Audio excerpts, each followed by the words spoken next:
এত অল্পে হাত ঘোটালে হবে? আরো খান কতক লুচি আর মাংস দিয়ে যা।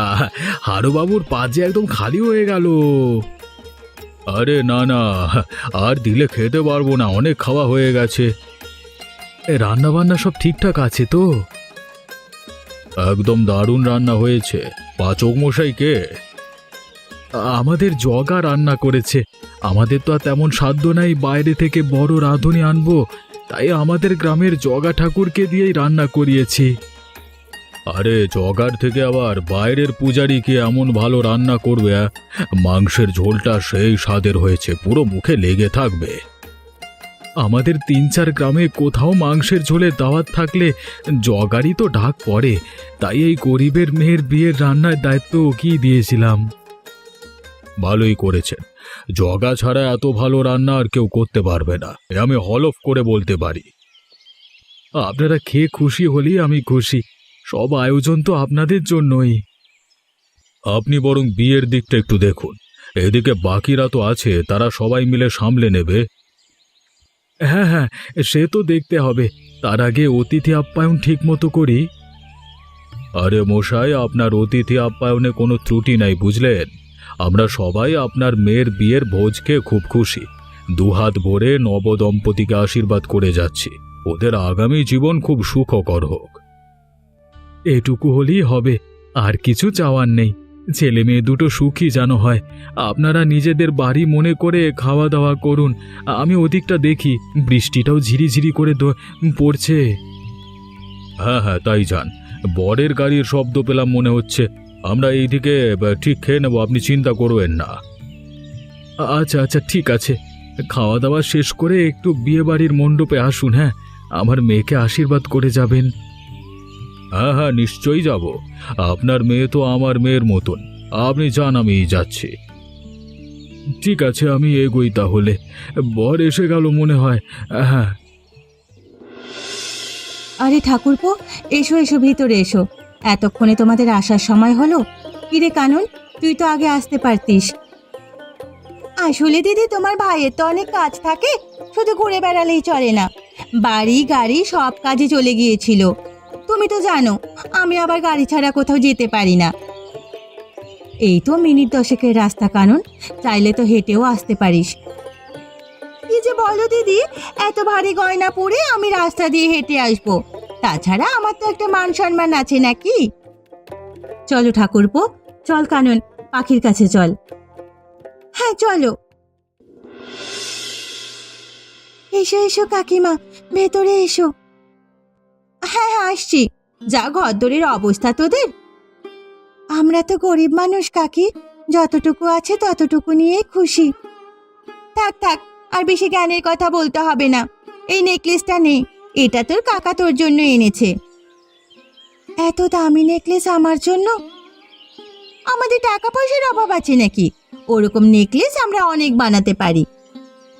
সে হয়তো বানাতে পারো, আমার কাছে এটা অনেক দামি, এটা আমি নিতে পারবো না।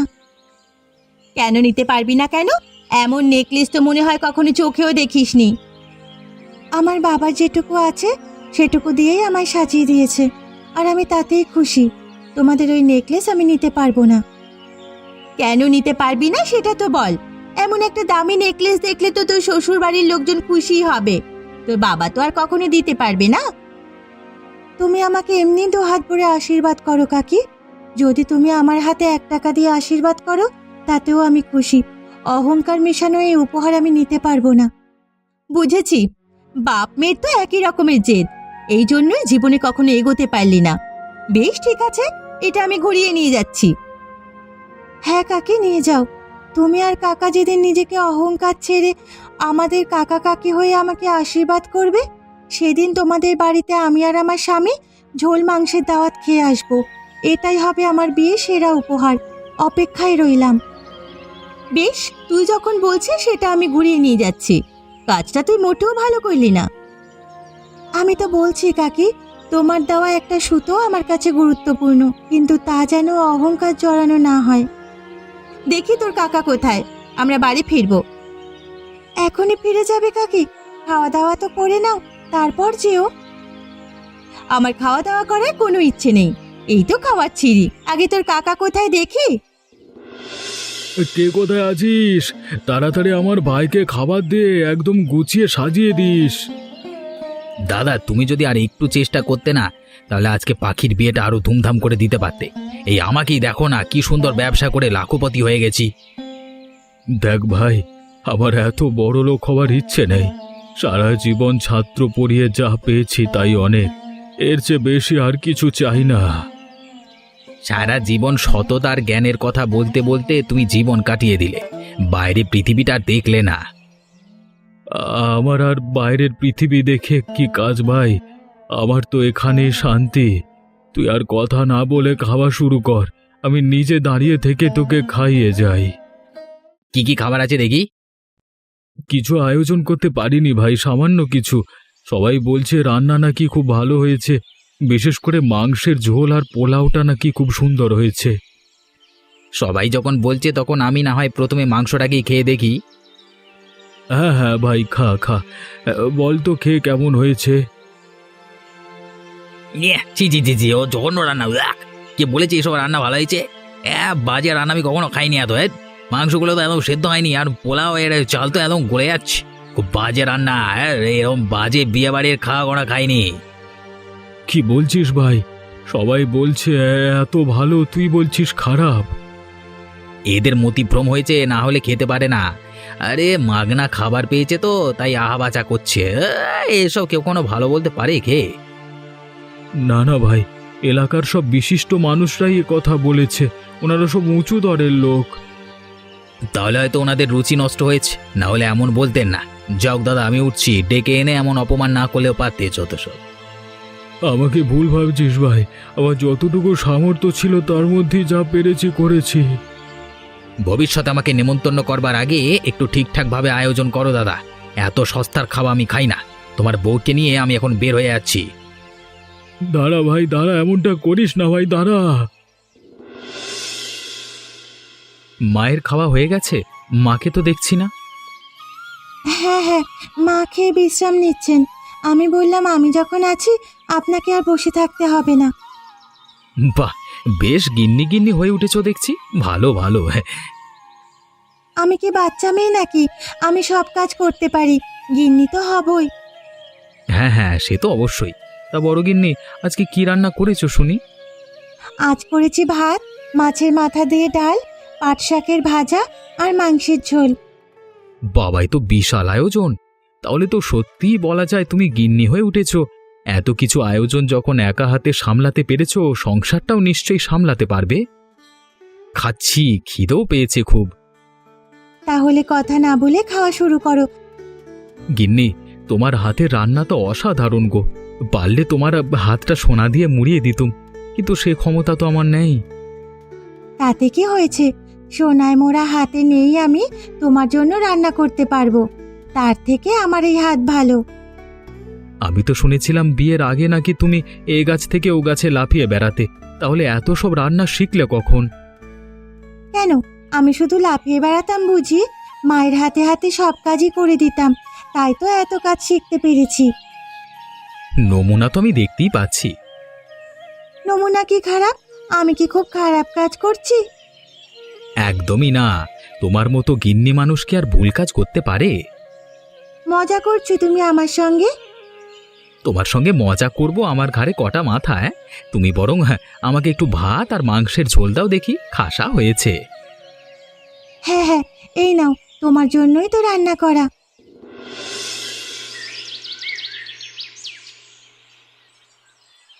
ব্যবহারটা দেখলে তুমি দাদা? সবার সঙ্গে একসঙ্গেই খেতে বসিয়ে দিয়েছিল আমাকে। হ্যাঁ, শুধু তোমায় না হয় খেতে বসেছিল, আমার সঙ্গে কি কম খারাপ ব্যবহার করেছে? তোমার আবার কি হলো? কি করতে বাকি রেখেছে সেটা বলো। একটু সহজ করে বলবে, এত ভূমিকা না করে।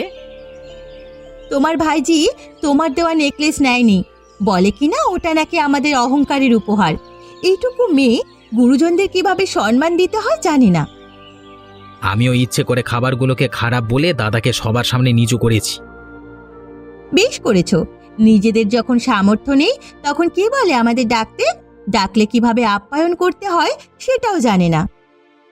আমাকে কি আর 5টা মানুষের মতো পেয়েছে নাকি? সবার সঙ্গে একই পঙ্গিতে খেতে বসতে যাবো? এই, খেতে পাই না নাকি আমি? হ্যাঁ, দাঁড়াও দাঁড়াও, কিছুদিন যেতে দাও। মাত্র তো মেয়েটার বিয়ে হলো। বুড়ি বুড়ি কোথায় যায় আমিও দেখব।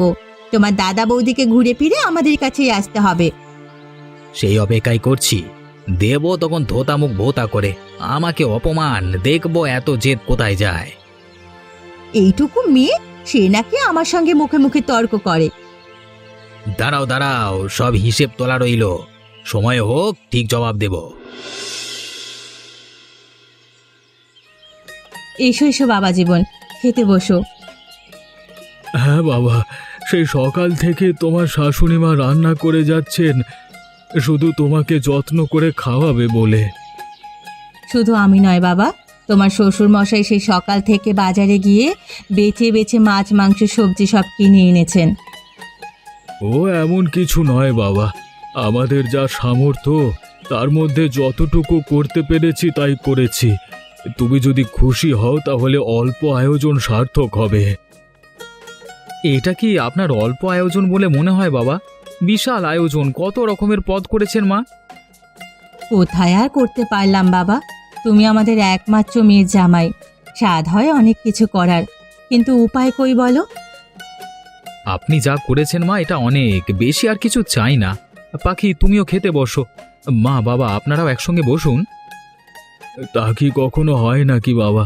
তোমাকে না খাইয়ে আমরা কি খেতে পারি? তা বললে তো হবে না বাবা, আমাকে যদি বাড়ির ছেলেই ভাবেন, আমি যা বলছি সেটা করতে হবে। আপনারা না খেতে বসলে আমিও বসবো না। আমি বসে পড়লে তোমাকে কি পরিবেশন করবে বাবা? আপনি সব তরকারি মাঝে রাখুন, আমরা সবাই চামচ দিয়ে নিয়ে খেয়ে নেব। তোমার জামাই যখন এত করে বলছে তখন বসে পড়ো তো। মা, আর দেরি করবেন না, কত খিদে পেয়েছে বলুন তো, কত দূর থেকে এসেছি। বসে পড়ুন, বসে পড়ুন। আর লজ্জা পেয়ে লাভ নেই গিন্নি, বসে পড়ো। জামাই তো আমাদের ছেলেই, লজ্জা পেয়ে কি লাভ? জামাই যখন চাইছে সবাই একসঙ্গে খাবো, তখন আজকে আমরা সবাই একসঙ্গে খাবো। মা, আমার জন্যই মাছের মাথা দিয়ে মুড়ি ঘন্ট করেছেন তো? হ্যাঁ বাবা, তোমার যে খুব প্রিয় তা আমি জানি। কে বলো দেখিনি কেমন হয়েছে? তার আগে ওটা দিয়ে খাওয়া শুরু করি। এই নাও মুড়ি ঘন্ট, কে বলো দেখি। দারুণ মা, দারুণ, আপনার রান্নার কোনো জবাব নেই। এই নাও বাবা মাছের কালিয়া, সব খেয়ে উঠতে হবে কিন্তু, না খাইয়ে ছাড়বো না। বেশ বেশ। আচ্ছা বাবা শোনো, আমার বোন মানে পাখির পিসি কালকে দুপুর বেলায় তাদের বাড়িতে তোমাদের মাংসের ঝোল ভাত খাওয়ার দাওয়াত দিয়েছে। আমাদেরও যেতে বলেছে বটে, আমার মনে হয় কালকে কাজ পড়ে যাবে। পাখি তোমাকে নিয়ে যাবে, বাড়ি বেশি দূরে নয়। যেও বাবা, অনেক আশা নিয়ে ডেকেছে। অবশ্যই যাব, যদি পাখি নিয়ে যায়। নিশ্চয়ই নিয়ে যাব। আকাশবাবু চললেন কোথায় এই ভর সন্ধেবেলায়? ব্যবসার কাজে যাচ্ছি। সেদিন আপনার ভাইজির বিয়েতে খেলাম, উফ কি দারুণ আয়োজন। খেয়েছেন খেয়েছেন, আমাকে এত শোনানোর কি আছে?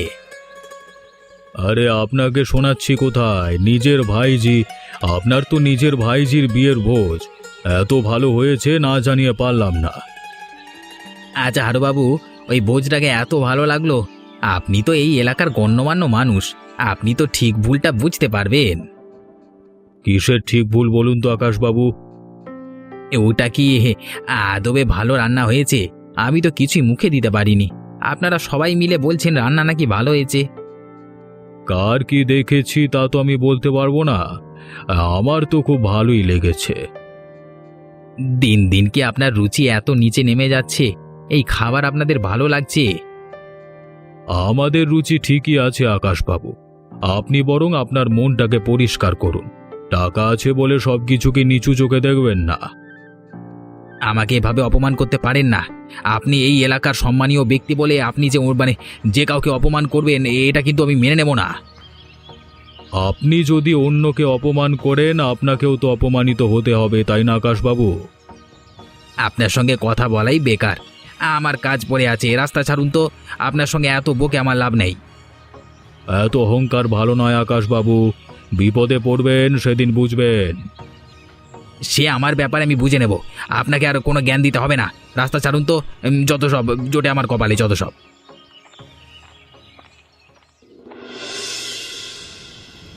বাবা, খুব সামান্য আয়োজন করেছি, বেশি কিছু করতে পারিনি। একা মানুষ থাকি তো, মাংসের ঝোল আর ভাতটুকুই করতে পেরেছি।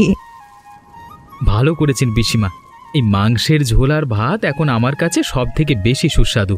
কয়েকদিন যা জোর খাওয়া চলছে, এখন এই পাতলা করে মাংসের ঝোল আর ভাত মুখের রুচি দিয়েছে। সত্যি বলছো নাকি আমার মন রাখার জন্য বলছো? সত্যি বলছি পিসিমা। এমন দিনে তোমাদের ডাকলাম যে বাইরে বৃষ্টি শুরু হয়ে গেল। এই ছোট্ট ঘরে তোমাদের যে বৃষ্টির মধ্যে অসুবিধে হচ্ছে তা আমি বুঝতে পারছি বাবা, কিন্তু তোমাদের এই গরিব পিসিমার থেকে আর বেশি কিছু করার ক্ষমতা নেই। এমন কেন ভাবছেন পিসিমা?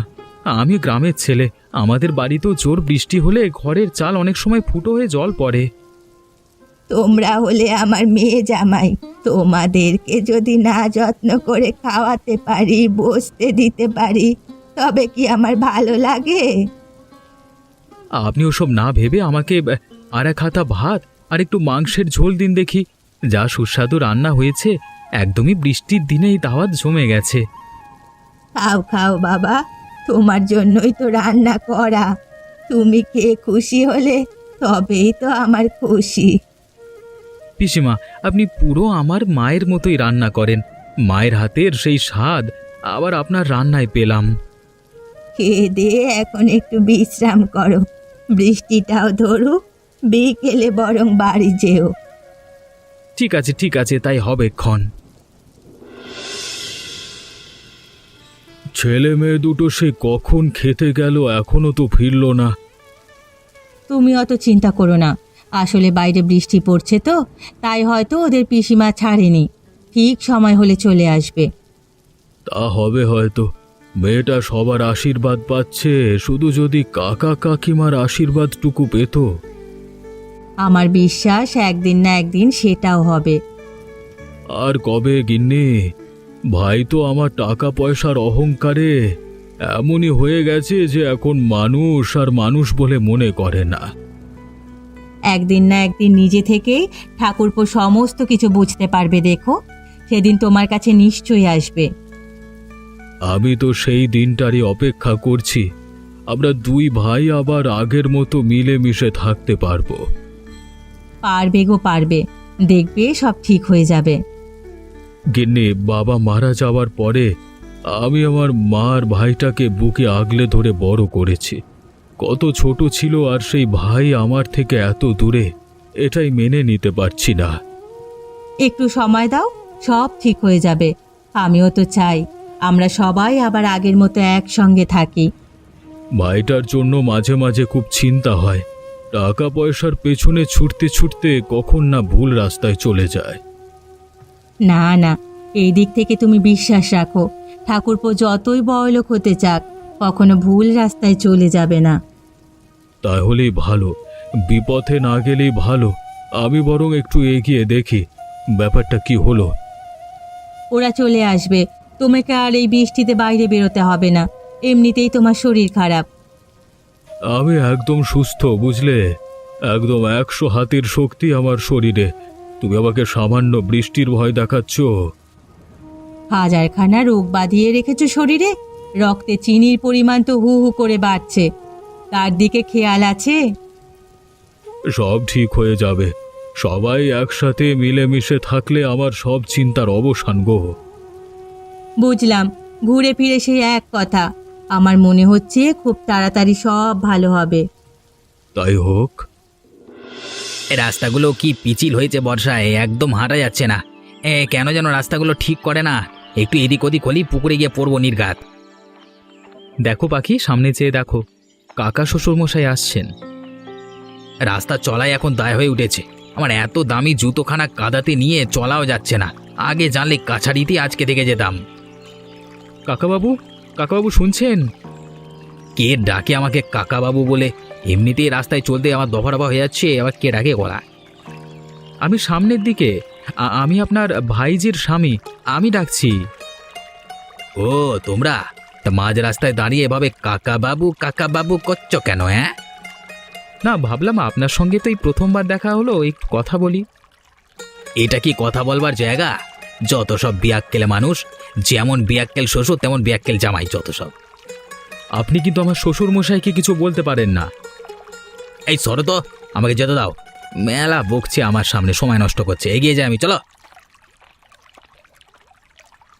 দেখলে পাখি কেমন চলে গেল।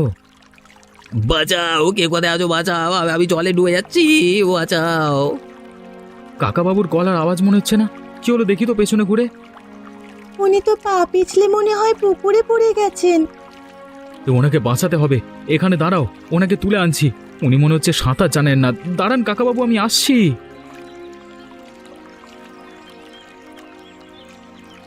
তুমি আমাকে বাঁচালে বাবা, না হলে বোধহয় ভরা পুকুরে আমার আজকে মৃত্যু ঘটতো।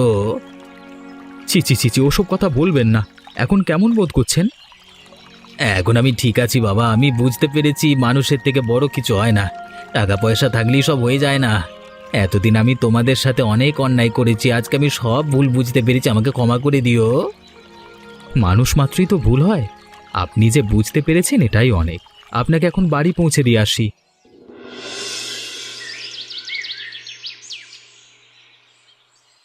আকাশ, বাড়িতে আছিস আকাশ? হ্যাঁ দাদা, এসো না, এসো ভেতরে এসো। না না, ভেতরে যাব না, তোকে একটা কথা বলতে এসেছিলাম। বলো না, বলো কি বলবে, তবে এইভাবে দাঁড়িয়ে দাঁড়িয়ে যাবে নাকি? ভেতরে একটু বসো, চা মিষ্টি খাও, তারপর না হয় যেও। না রে না, খাওয়ার এখন সময় নেই, আমাকে এখন বাজারে যেতে হবে। সকাল সকাল তোমার এত বাজারে তারা কিসে দাদা? জামাই বাড়ি চলে যাচ্ছে নাকি? না রে না, তারাটা জামাইয়ের জন্য নয়। এই সাত সকালে বাজারে ছুটছো কেন? আসলে আমার মেয়ে জামাইয়ের ইচ্ছে আজকে দুপুরে তোরা আমার বাড়িতে খাবি। পাখি নিজের হাতে মাংসের ঝোল রান্না করবে, তোর তো মাংসের ঝোল খুব প্রিয়, তাই ওর ইচ্ছে তোকে করে খাওয়াবে। বুঝেছি, না খেয়ে চলে এসেছি বলে মেয়ের অভিমান হয়েছে। হবে না বল, তুই ওর একমাত্র কাকা, যদি তার বিয়েতে না খেয়ে চলে আসিস অভিমান তো হবেই। মোট কথা, আজকে দুপুরে তোর আর কাননের আমার বাড়িতে ঝোল মাংসের দাওয়াত রইল। পরিবেশটাও খুব ভালো, ঝিরিঝিরি বৃষ্টি পড়ছে। বেশ বেশ, আমি আর কানন ঠিক সময় মতো পৌঁছে যাব। ঝোল মাংসের দাওয়াত আমরা গ্রহণ করলাম, বৃষ্টিতে একদম জমে যাবে। হ্যাঁ বেশ বেশ, আমি তাহলে আসছি এখন, তোরা কিন্তু সময় মতো চলে আসিস, দেরি করিস না।